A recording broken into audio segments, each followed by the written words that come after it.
ഞാൻ ഓർക്കുകയാണ് ഈ ഹദീസ് പറയുമ്പോൾ ബഹുമാനപ്പെട്ട ശൈഖുനാ ഉസ്താദ് അവറുകൾ ഒരു 15 കൊല്ലം മുമ്പ് ഞാൻ ഈ മർക്കസിൽ നിന്ന് ഉസ്താദിന്റെ അടുത്ത് ഓതിയിട്ട് ഇറങ്ങുന്ന സമയത്ത് സുന്നത്ത് ജമാഅത്തിന്റെ സംഘടനാ രംഗത്ത് വലിയ പ്രശ്നമുള്ള കാലമാ.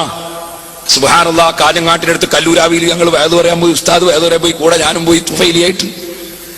വയല് കഴിഞ്ഞിറങ്ങിയപ്പോ ഞങ്ങൾക്ക് ഭക്ഷണം കിട്ടിയില്ല. കാരണം ഭക്ഷണം ഉണ്ടാക്കിയ വീട്ടിൽ പോകാൻ പറ്റാത്ത അക്രമമാണ്. എന്നിട്ട് തലശ്ശേരി വന്നിട്ട് സ്റ്റാർ കഫേ ഹോട്ടലിൽ നിന്നാ ഭക്ഷണം കഴിച്ചത്, കാഞ്ഞങ്ങാട്ടെന്ന് വയല് പറഞ്ഞിട്ട്. ആ കാലഘട്ടത്തിൽ ഞാനിപ്പം മെഞ്ഞാന്ന് 2 ദിവസം മുമ്പ് അതേ സ്ഥലത്ത് വയല് പറയാൻ പോയി. മർക്കസിനെ സംബന്ധിച്ച് വയല് പറയാൻ പോയി. വയല് പറഞ്ഞോണ്ടിരിക്കുമ്പോൾ ഒറ്റ ഏറ് സ്റ്റേജ് മേൽ വന്ന് വീണ് നോക്കുമ്പോ മുട്ടയാ എറിഞ്ഞത്. മുട്ട എറിഞ്ഞിട്ട് സ്റ്റേജ് മേൽ കൊണ്ടിട്ട് അത് തീർച്ചിങ്ങനെ അങ്ങ് പോയി. നമ്മളെ ശരീരത്തൊന്നും പെട്ടില്ല. ഞാൻ പറഞ്ഞു അതും കൂടി മർക്കസിന് സംഭാവന എന്നാ എത്ര കൂലിട്ടതിന് പഠിച്ചോണ്ട് എടുക്കുന്നത്. ആ ഒരു മുട്ട വേണേ നമുക്ക് ലേലം ചെയ്ത് വിൽക്കുകയും ചെയ്യായിരുന്നു.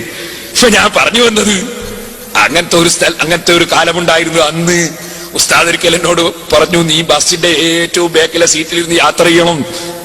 ഞാൻ ചോദിച്ചു, അതിനെ കുലുക്കം കൊണ്ട് മനുഷ്യൻ അങ്ങെത്തിയ തലവേദനയായിട്ട് വേദന കഴിയൂ. എന്നാ ബേക്കിന്ന് കുത്തൂലല്ലോ എന്നാ ഉസ്താദ് പറഞ്ഞത്. ബേക്കിലെ സീറ്റിൽ ഇരുന്നിട്ട് പോയാലും ബേക്കിന്ന് ഒരാൾക്ക് വന്ന് കത്തിയോട്ട് കുത്താൻ കഴിയൂലല്ലോ. ശേഖരൻ നെല്ലിക്കുത്ത് ഉസ്താദിനൊക്കെ കുത്തിയ കാലാണ്. അള്ളാഹു തലവർക്കൊക്കെ ദീർഘായുസ്സും ആഫിയത്തും കൊടുക്കട്ടെ. അപ്പൊ ഞാൻ പറഞ്ഞത്, അള്ളാഹുവിന്റെ റസൂല് അന്ന് ശിഷ്യന്മാർ ശത്രുക്കളുള്ള സമയത്ത് പോകുമ്പോൾ ശിഷ്യന്മാർക്ക് വേണ്ട കരുത്ത് വേണം എന്ന് ഉപദേശിക്കാറുണ്ടായിരുന്നു. അതിന്നും നമ്മുടെ അസാധ്യത നടത്തുന്നു എന്ന് മാത്രം.